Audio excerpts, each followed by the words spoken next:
आज के video lecture में हम सेल की मॉर्फोलॉजी, शेप, साइज़ और टाइप्स ऑफ सेल्स हम पढ़ेंगे।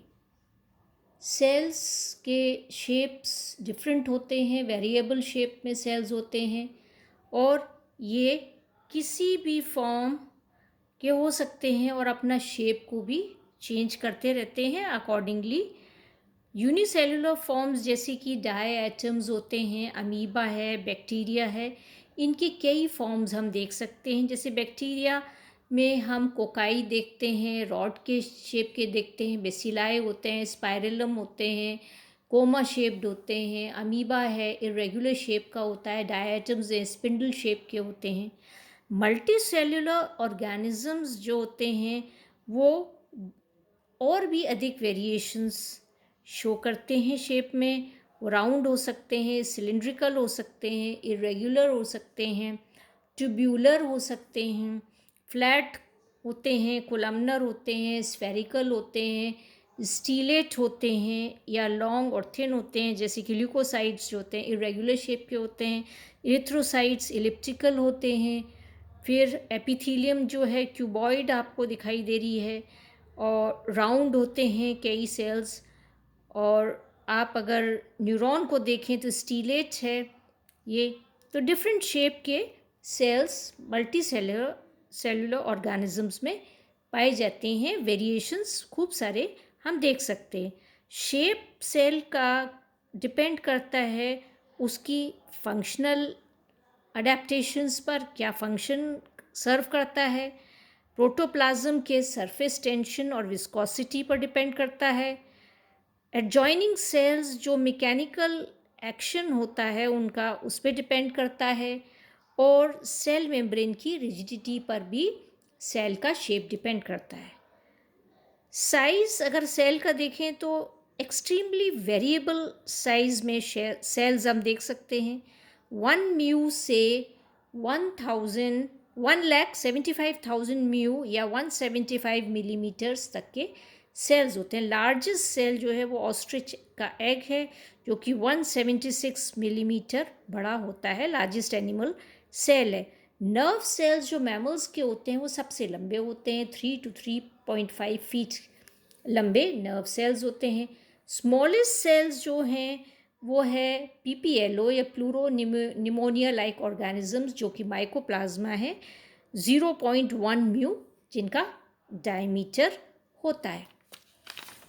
अब सेल ऑर्गेनाइजेशन हम देखें तो सभी लिविंग ऑर्गेनिजम्स की बॉडी जो होती है एक या एक से अधिक सेल्स की बनी हुई होती है। तो organisms having one cell in the body are called unicellular organisms, जिनके एक सेल होता है बॉडी में। यूनिसेल्युलर होते हैं जैसे कि बैक्टीरिया है, वायरस है, एल्गी है। Organisms having several cells in the body, बहुत सारे सेल्स जिनकी बॉडी में होते हैं वो मल्टी सेल्युलर ऑर्गेनिजम्स होते हैं जिन्हें मेटाजोन्स भी कहते हैं। जैसे कि plants or animals हैं, most of the plants and animals are multicellular. Now we come to the types of cells. On the basis of simple or complex cellular organizations, cell may be divided into prokaryotic and eukaryotic types. Prokaryotic means primitive type of cells which have simple organization.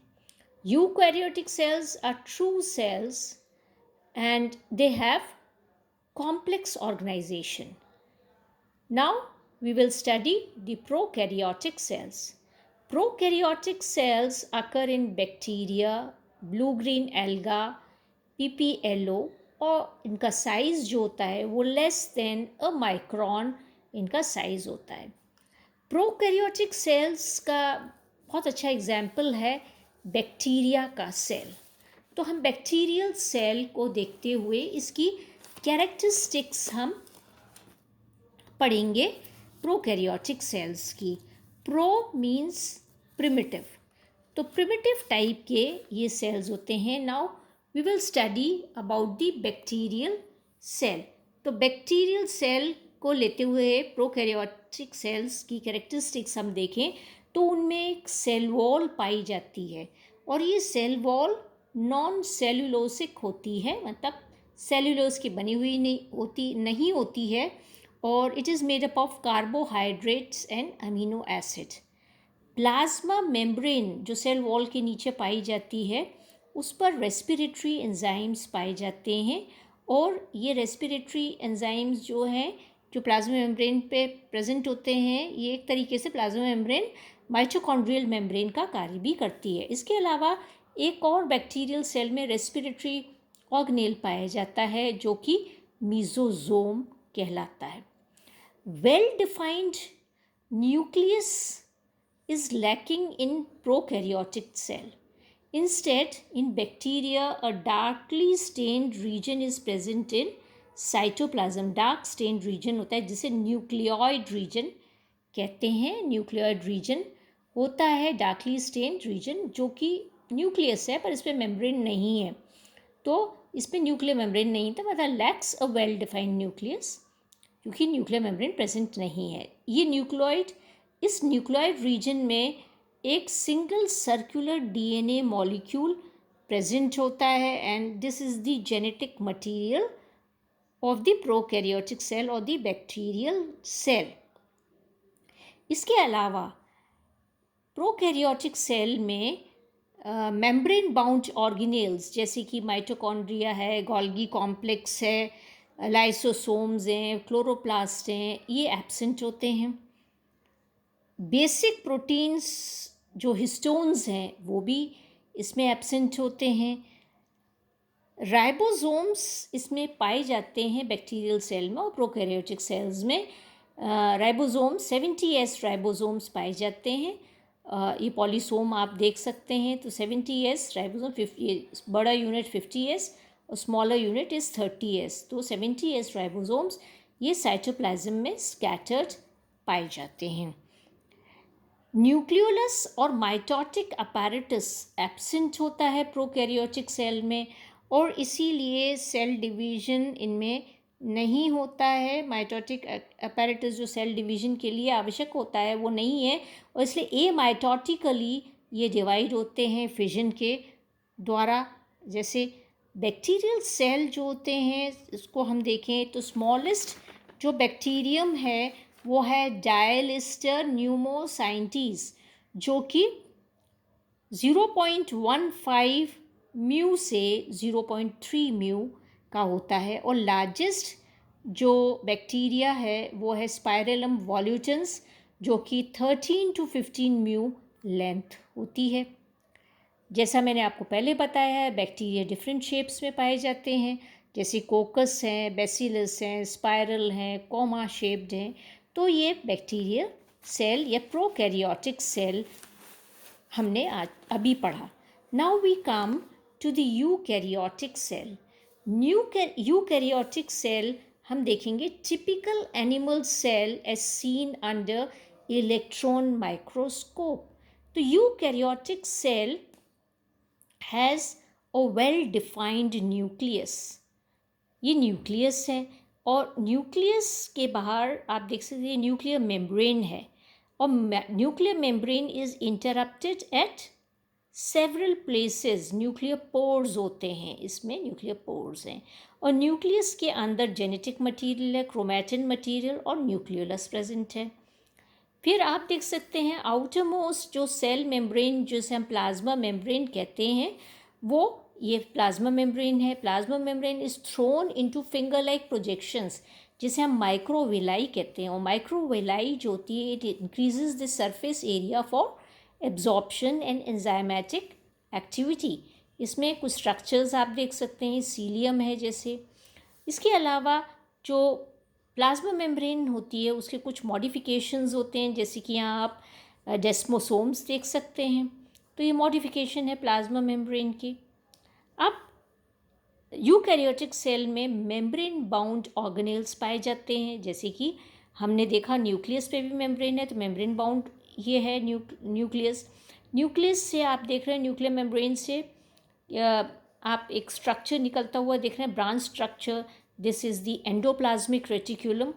तो endoplasmic reticulum दो प्रकार की होती है, rough endoplasmic reticulum जिस पे ribosomes attached होते हैं और प्रोटीन सिंथेसिस होता है इस पर, और दूसरी होती है स्मूथ एंडोप्लाज्मिक रेटिकुलम जिस पे लिपिड सिंथेसिस होता है। फिर न्यूक्लियस के जस्ट ऊपर आप सेंट्रोसोम देख सकते हैं।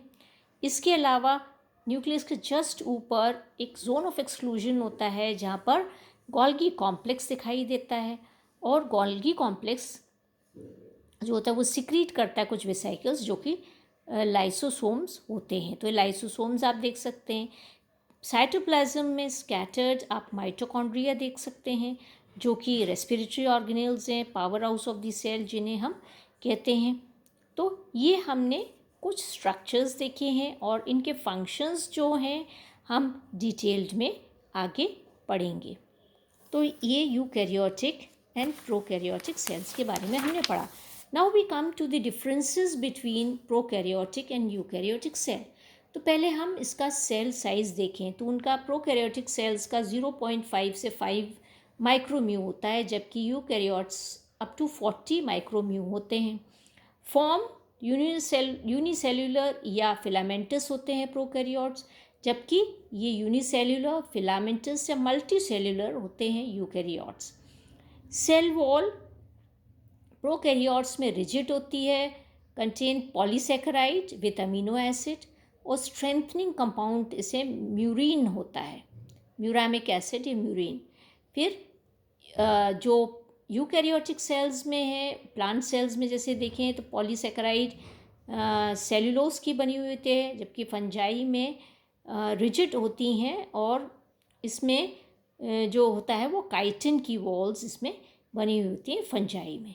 फिर फ्लैजिला प्रोकैरियोट्स में सिंपल होते हैं, माइक्रोट्यूब्यूल्स नहीं होते हैं, जबकि यूकैरियोट्स में फ्लैजिला कॉम्प्लेक्स होते हैं। 9+2 अरेंजमेंट माइक्रोट्यूब्यूल्स का पाया जाता है।